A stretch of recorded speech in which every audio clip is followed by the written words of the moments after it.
क्या book of Enoch सच में पैगंबर इद्रीस को अल्लाह की तरफ से दी गई थी? नहीं। कुरान में इद्रीस अलैहिस्सलाम का नाम 2 बार आया है, लेकिन उनके ऊपर कोई किताब या 30 पन्नों की रहस्यमयी किताब का जिक्र नहीं है। बुक ऑफ इनोक एक प्राचीन यहूदी किताब है जो तीसरी से पहली सदी ईसा पूर्व के बीच लिखी गई। यह पूरी तरह गीज इथियोपियन भाषा में मिली है और कुछ हिस्से ग्रीक अब अरामी में डेड सी स्क्रॉल्स में मिले हैं। कुछ इस्लामी कथाओं जैसे कैसासुल अंबिया में कहा गया है कि इद्रीस को 30 सुहूफ पन्ने दिए गए थे, लेकिन ये कुरान या सही हदीस में नहीं है। ये इस्राएलियात यहूदी ईसाई प्रभाव वाली कहानियां मानी जाती हैं। मुस्लिमों के लिए बुक ऑफ इनोक इस्लामी शरीयत नहीं है।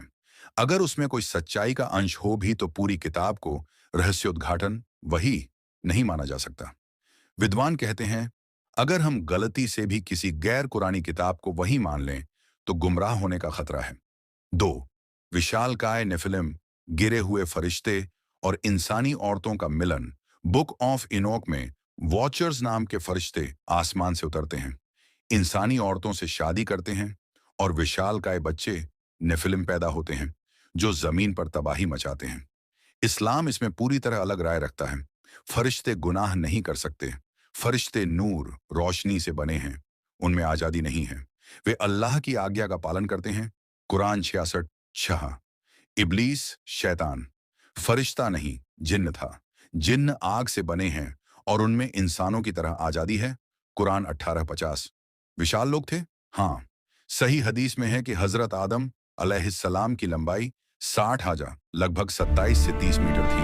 बुखारी।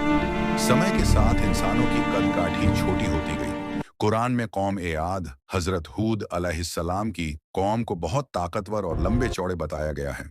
सूरह फुस्सिलात 41:15। इद्रीस का जमाना आदम और हूद के बीच था, इसीलिए उस दौर के लोग भी बहुत लंबे चौड़े थे, लेकिन इन्हें नेफिलिम या फरिश्तों की औलाद नहीं कहा गया। जिन्न और इंसान का मिलन कुछ लोक कथाओं में नसनास, आधा इंसान आधा जिन्न का जिक्र है, लेकिन ये मजबूत इस्लामी स्रोत नहीं है। हारूत और मारूत कुरान 202 फरिश्ते थे जो अल्लाह की इजाजत से जादू सिखाने आए थे ताकि लोग जादू की सच्चाई समझ सकें। वे विद्रोही नहीं थे। इस्लाम में कोई फरिश्तों की औलाद ने इंसानियत पर जंग छेड़ी वाली कहानी नहीं है। पुरानी कौमें गरूर, शिर्क और पैगंबरों को न मानने की वजह से तबाह हुईं। 3. पैगंबर इद्रीस अलैहिस्सलाम की जिंदगी और अजराइल वाली कहानी कुरान कहता है, और किताब में इद्रीस का जिक्र करो, बेशक वह सच्चा और नबी था और हमने उसे ऊंचे मुकाम पर उठा लिया। सूरह मरियम 19:56-57। इद्रीस अलैहिस्सलाम इंसानों में सबसे पहले कलम से लिखने वाले थे। वे गणित, खगोलशास्त्र सीखते थे और सिलाई का आविष्कार करने वाले पहले शख्स थे। वे अपने जमाने में बहुत नेक और इबादत गुजार थे। 3 दिन लोगों को नसीहत करते, 4 दिन जंगलों में अल्लाह की इबादत करते। अजराइल अलैहिस्सलाम वाली मशहूर कहानी कैसासुल अंबिया और तफसीर की किताबों में आती है। इद्रीस ने सूरज ढोने वाले फरिश्ते के लिए दुआ की, फिर अजराइल मौत के फरिश्ते उनके पास आए। उन्होंने कई दिन साथ इबादत की, भूख प्यास और थकान का इम्तिहान लिया। आखिर में इद्रीस ने मौत का स्वाद चखने की इच्छा जताई। अजराइल ने इजाजत लेकर उन्हें मौत का स्वाद कराया और फिर जिंदा कर दिया।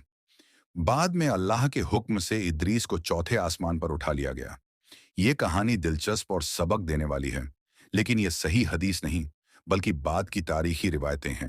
अब इद्रीस कहाँ हैं? मिराज की रात हजरत मोहम्मद सल्लल्लाहु अलैहि वसल्लम ने उन्हें चौथे आसमान पर देखा था। हदीस तिर्मिजी। वे जिंदा ही ऊंचे मुकाम पर हैं। कुरान उच्च स्थान कहता है जन्नत में या किसी और आयाम में, लेकिन वे मर चुके नहीं हैं। 4. इस्लाम का कुल नजरिया बुक ऑफ इनोक को पूरी तरह नकारना भी ठीक नहीं, लेकिन उसे वही या शरीयत मानना भी गलत है। इद्रीस अलैहिस्सलाम का सबक ज्ञान, लेखन, सिलाई और अल्लाह की इबादत में गहराई। विशालकाय लोग थे, लेकिन उनकी तबाही गरूर की वजह से हुई, न कि फरिश्तों की औलाद की वजह से। असली इतिहास कुरान और सुन्नत में है। बाकी पुरानी किताबें दिलचस्प हैं, लेकिन उन पर भरोसा करके अपना अकीदा नहीं बनाना चाहिए। अगर आप इस कहानी का कोई खास हिस्सा, जैसे अजराइल वाली पूरी कहानी, कोई हदीस या और डिटेल हिंदी में चाहते हैं तो बताइए। वीडियो बनाने वालों ने कई स्रोतों से मिला जुलाकर रोचक बनाने की कोशिश की है। अच्छी बात है कि वे खुद कहते हैं कि मुसलमानों पर इनकी शरीयत लागू नहीं होती। सबसे सुरक्षित रास्ता कुरान पढ़ें, सही हदीस पढ़ें और अल्लाह से हिदायत मांगें। हजरत इद्रीस अलैहिस्सलाम से संबंधित सही हदीसें विस्तार से। हजरत इद्रीस अलैहिस्सलाम कुरान में 2 जगह का जिक्र आता है, लेकिन उनके बारे में सही हदीसों की संख्या बहुत कम है। ज्यादातर विस्तृत कहानियां जैसे अजराइल से मुलाकात, मौत का स्वाद चखना आदि कसासुल अंबिया, इब्न कसीर आदि की किताबों में आती हैं, जो इसराइलियात, यहूदी ईसाई प्रभाव वाली रिवायतें पर आधारित हैं। ये दिलचस्प हैं, लेकिन सही हदीस नहीं मानी जाती। यहाँ मुख्य सही हदीसें हैं जो सीधे इद्रीस अलैहिस्सलाम से जुड़ी हैं। 1, मिराज की रात चौथे आसमान पर मुलाकात। सबसे महत्वपूर्ण हदीस जामी अत-तिरमिजी 3157 हसन सही।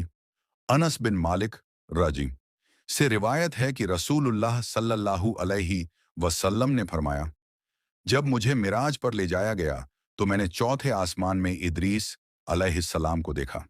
इस हदीस में जिब्रील अलैहिस्सलाम ने बताया, यह इद्रीस हैं, उनको सलाम दो। आप सल्लल्लाहु अलैहि वसल्लम ने सलाम किया। इद्रीस अलैहिस्सलाम ने जवाब दिया और कहा, मरहबा बिक या अखिस्सालिह व नबी सालिह। खुशामदीद ऐ नेक भाई और नेक नबी। यह हदीस सहीह बुखारी हदीस नंबर 7517 और अन्य जगहों और सहीह मुस्लिम में भी मिराज की पूरी हदीस के अंदर आती है। कुछ रिवायतों में इद्रीस को दूसरे आसमान पर बताया गया है, लेकिन ज्यादातर विद्वान चौथे आसमान वाली रिवायत को मजबूत मानते हैं। मतलब, इससे साबित होता है कि इद्रीस अलैहिस्सलाम अभी जिंदा हैं और चौथे आसमान पर हैं। अल्लाह ने उन्हें मकानन अलिया, ऊंचा मुकाम दिया है। सूरह मरियम 19:57। 2, सबसे पहले कलम से लिखने वाले नबी सहीह मुस्लिम 537 सही है। मुआविया बिन हकम रजिनान से रिवायत है कि उन्होंने नबी सल्लल्लाहु अलैहि वसल्लम से पूछा, हमारे यहाँ कुछ लोग लिखते हैं जादू टोना आदि। आप सल्लल्लाहु अलैहि वसल्लम ने फरमाया, पैगंबरों में एक पैगंबर ऐसा था जो कलम से लिखता था, जो उसके तरीके से लिखे वह सही है। विद्वान जैसे इमाम कुर्तुबी ने इस हदीस की तशरीह में कहा कि यह हजरत इद्रीस अलैहिस्सलाम थे। वे इंसानों में सबसे पहले कलम से लिखने वाले, सिलाई करने वाले और खगोल शास्त्र, सितारों की गणना सीखने वाले थे। 3, इद्रीस अलैहिस्सलाम के बारे में अन्य जिक्र। कुछ रिवायतों में अबू झर रजी से आता है कि इद्रीस को 30 सुहूफ पन्ने दिए गए थे, लेकिन यह सही नहीं मानी जाती। हजरत आदम अलैहिस्सलाम की लंबाई वाली हदीस सहीह बुखारी 3326। अल्लाह ने आदम को 60 हाजा लगभग 27 से 30 मीटर लंबा बनाया।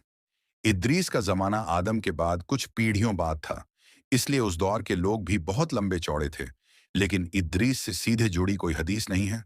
महत्वपूर्ण बातें, कुरान में इद्रीस अलैहिस्सलाम को सच्चा नबी कहा गया है। सूरह मरियम 19:56 से 57 और सूरह अंबिया 21:85। मिराज की हदीस से साफ है कि वे अभी जिंदा हैं, जैसे हजरत ईसा अलैहिस्सलाम भी। अजराइल वाली पूरी कहानी, 3 दिन दावत, 4 दिन इबादत, सूरज वाले फरिश्ते की दुआ, मौत का स्वाद आदि कसासुल अंबिया में बहुत विस्तार से है, लेकिन ये सही हदीस नहीं है। ये सबक देने वाली हैं, लेकिन अकीदा बनाने के लिए इस्तेमाल नहीं करनी चाहिए।